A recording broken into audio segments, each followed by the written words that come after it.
The disappearance of the Jamison family is considered one of the most mysterious cases in the history of U.S. law enforcement. Why did the fate of Bobby, Sherilyn, and their daughter Madison, who vanished in October 2009, capture the attention of millions of Americans? Bobby and Sherilyn, along with their daughter Madison, had lived for several years in a small house in the town of Eufaula, Oklahoma. In 2009, they began seriously considering the purchase of a 40-acre plot of land. As it was later revealed, the family wanted to leave their home and build a ranch away from civilization. The most appealing plot to the couple was located about 25 miles from their hometown. A realtor handling the land sale offered to accompany Bobby and Sherilyn to inspect the property, but they declined, opting instead for a brief scouting trip on their own. Shortly before the fateful day, October 7, 2009, the couple visited the property and spoke with a local farmer. On October 8th, Bobby, Sherilyn, and Madison packed all the essentials into their small white pickup truck, making sure not to forget Madison's beloved black and white dog named Maisie, and set off to explore the area around what they hoped would be their new home. However, they never returned from this trip. The Jamison family was last seen near the small settlement of Red Oak. Bobby and Sherilyn didn't inform their neighbors how long they would be gone. Perhaps if the missing persons report had reached the police sooner, the story might have had a very different ending. But, as we know, real life doesn't deal in what-ifs. The first suspicions that something had gone wrong with Bobby, Sherilyn, and Madison arose only after October 17th. On that day, 4 local hunters, riding ATVs through the woods, discovered a white pickup truck with locked doors. Through the windows, the hunters saw abandoned belongings and a small, emaciated black and white dog. Her name was Maisie. Alarmed for the poor animal, the hunters called the police, who arrived and rescued the dog. It was later confirmed that the truck belonged to the Jamison family. The hunters and law enforcement officers rushed to save the dog, which by that point was barely clinging to life. It was clear that the animal had been trapped in the vehicle for several days without food or water. The dog managed to survive only thanks to the local climate. Due to sharp temperature changes, condensation had formed on the inside of the car windows, providing just enough moisture to prevent total dehydration. As soon as the dog was handed over to specialists, the police began to speculate about where the owners of the vehicle could have gone and why they would leave their pet to certain death. At first, investigators considered the possibility that the car had simply been stolen. However, this theory was soon dismissed. During the inspection of the truck bed, officers found rainwater, trash, tin cans, and, strangely, large rocks whose origin and purpose remained unclear. The interior of the vehicle was a mess, although it was possible the dog had caused some of the disarray. Inside the cabin, investigators discovered documents, wallets containing credit cards, and some cash, mobile phones, a detachable GPS navigator, and even warm outerwear. But another surprise awaited under the driver's seat, a bag containing $32,000 in cash, an enormous sum for the local population. All of this evidence led investigators to believe that robbery was not the motive. Even if the perpetrators had somehow missed the bag of money, they would almost certainly have taken the visible valuables, phones, and wallets. Police theorized that the Jamisons had arrived in the area voluntarily and briefly left their vehicle, fully expecting to return shortly. Most likely, Bobby and Sherilyn, along with Madison, had set out to explore the surroundings and, thinking it would be a short outing, left the dog in the truck. It seems that during this walk, something happened that prevented them from coming back. One theory suggested that the family was taken by force, but it's important to note that no signs of struggle were found near the vehicle. In any case, authorities had growing reason to believe that something terrible had happened to the Jamisons. The county sheriff also noted the strange position of the vehicle. The family's pickup was parked at an odd angle on the road. From a distance, it looked as though another vehicle or a large obstacle had blocked its path, something that later disappeared. At the time of the investigation, faint tire tracks were still visible on the road, but it was impossible to determine when they had been made. After putting all the clues together, police concluded that a full-scale search needed to be launched as quickly as possible. Around 300 people joined the operation, including commissioners, forestry workers, child protection agents, local residents, more than 15 specially trained dogs, a police helicopter, and several drones. However, even with such significant resources, combing through the rugged forest terrain proved to be far more challenging than initially anticipated. Almost immediately after the search began, the weather in Oklahoma started to worsen. Heavy downpours alternated with a persistent, irritating drizzle, and strong winds slowed down search efforts. At first, it seemed that the dogs had picked up the Jamison's scent, but eventually they led the handlers to a long-abandoned rainwater tank. The container was promptly drained, but no evidence was found to suggest that any of the missing family members had ever been there. Before long, most of the search teams were called back to their regular duties. The dogs, rendered ineffective by the rain, were of no further use. Complicating matters even more was the start of hunting season, which meant every person in the search party was at risk of accidentally being shot. It was ultimately decided to end the large-scale search operation. Instead, investigators focused all their attention on the evidence found in the Jamison's vehicle and began digging deeper into the family's past. Police hoped this shift in focus would help uncover at least a few clues that might answer the central question: what happened to Bobby, Sherilyn, and Madison? But contrary to expectations, the number of unanswered questions not only failed to decrease, it actually grew. Investigators were surprised to find no traces of other people in the car. No blood, no foreign fingerprints, nothing. Their hopes turned to the couple's phones, which could have GPS data that might help reconstruct their movements. Thanks to Bobby's smartphone, it was discovered that before parking the truck, he had driven aimlessly around the area with his family. Afterward, the three of them had gone for a walk. Against the backdrop of the scenic hills, the parents decided to take a photo of little Madison. At the time, they had no idea this image would be shared across every major American news outlet. Many viewers claimed they saw fear and despair in the girl's eyes, while others simply thought she was grumpy and didn't want to pose. Then came another strange discovery: spray paint cans found in a gym bag. This brought to mind an old, battered Ford left near the abandoned pickup truck. The Ford's doors were covered in fresh religious graffiti.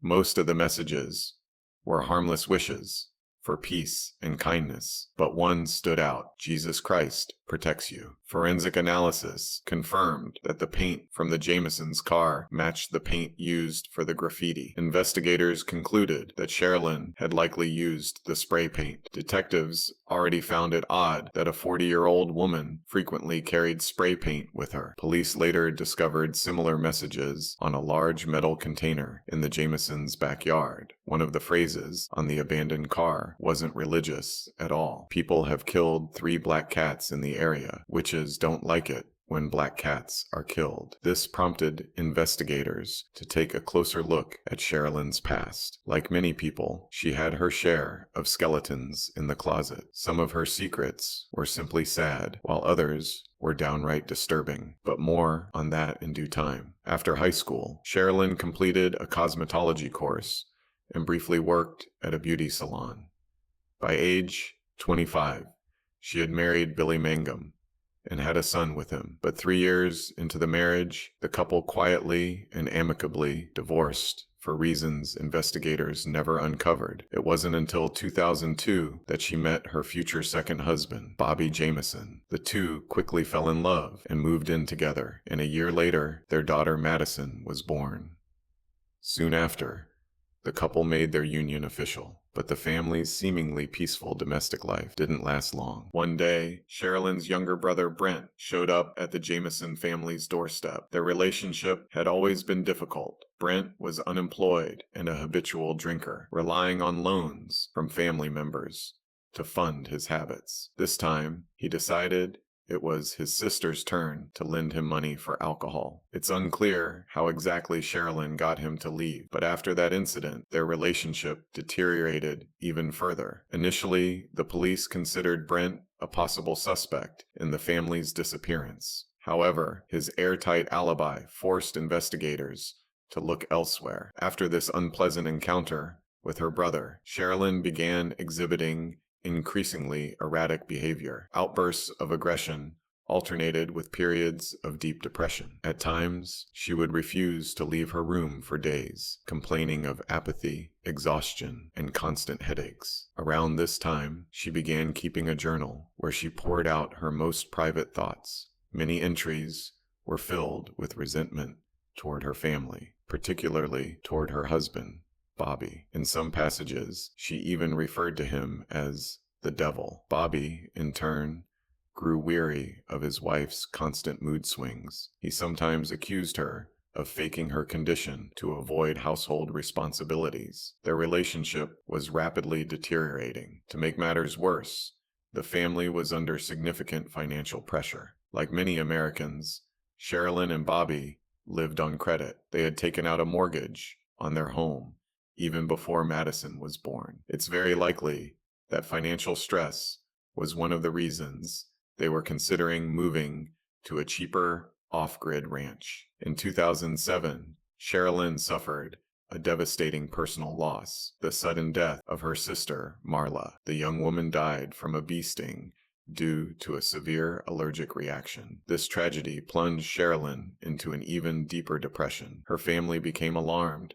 and urged her to seek professional help, at times nearly forcing her to take medication. By the end of 2008, she was officially diagnosed with bipolar disorder and began receiving disability benefits. Sherilyn's mother recalled being frightened by her daughter's increasingly erratic behavior. She described incidents where Sherilyn would demand to be driven somewhere urgently, only to abruptly order her out of the car midway. Bobby's mother also claimed Sherilyn frequently became aggressive, spoke rapidly, refused to compromise, and was virtually impossible to deal with. Eventually, a major falling out occurred, and Bobby's mother moved out of the house in frustration. Sherilyn's teenage son from her first marriage, Colton, was also living with her at the time, but he struggled to cope with her instability.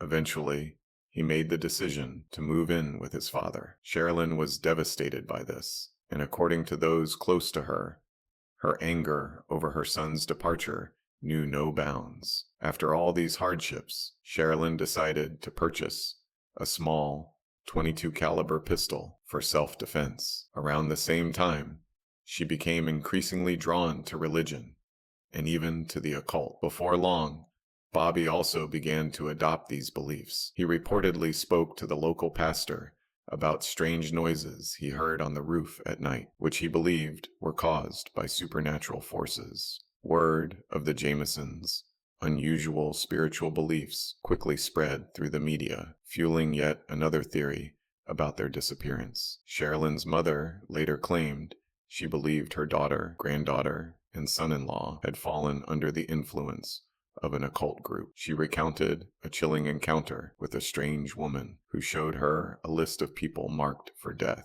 According to her, Sherilyn's name was on that list. The police initially placed too much importance on the words of the missing woman's mother. While they did conduct a thorough investigation, they were not surprised when they failed to find any trace of the group she spoke of. In their opinion, the couple's interest in mysticism, religion, and the occult was more likely a result of their difficult circumstances and serious psychological issues. Another suspect emerged when investigators discovered that shortly before her disappearance, Sherilyn had used her pistol during a confrontation with a handyman named Kenneth Ballow. He had been living in the Jamisons' house and helping them deal with the aftermath of a fire that occurred in December 2007. Kenneth was outspoken in his views and openly expressed strong negative opinions about Native Americans.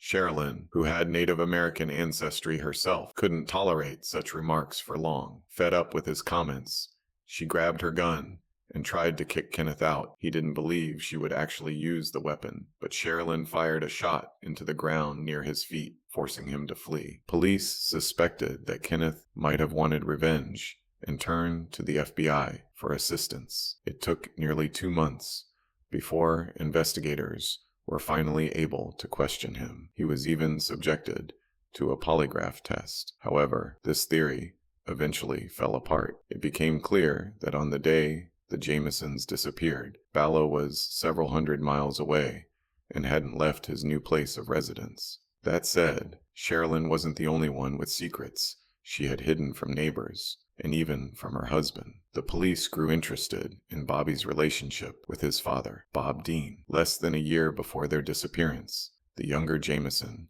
had claimed that his father wanted to kill the entire family. Allegedly, Bob had tried to run over him and Sherilyn with his vehicle in an attempt to seriously injure them. While Bob insisted that it had been an accident, his attorneys pushed for a settlement before the case went to trial. Ultimately, he paid Bobby and Sherilyn $64,000 in damages. It's possible that half of that money was the same cash found in the Jamisons' truck on the day they vanished. Interestingly, Bobby also alleged that his father controlled a local brothel and was involved in drug trafficking in the area, but even such a large sum wasn't enough to keep the couple financially afloat for long. A few months later, Bobby filed another lawsuit claiming that he had worked for free at his father's gas station in Oklahoma since childhood. According to him, there had been a verbal agreement that Bob Dean would eventually give him half the profits from the sale of the gas station. However, Bobby never received a single cent. Shortly after that, the couple disappeared and could no longer pursue the case in court. 2 months after Sherilyn, Bobby, and Madison went missing, Bob Dean died of a heart attack in the hospital. At first, detectives leaned into the theory that he may have been involved in their disappearance. After all, he had a clear financial motive, but even that lead proved inconclusive. Investigators discovered that in the last few years of his life, Bob Dean had been suffering from rapidly progressing Alzheimer's disease.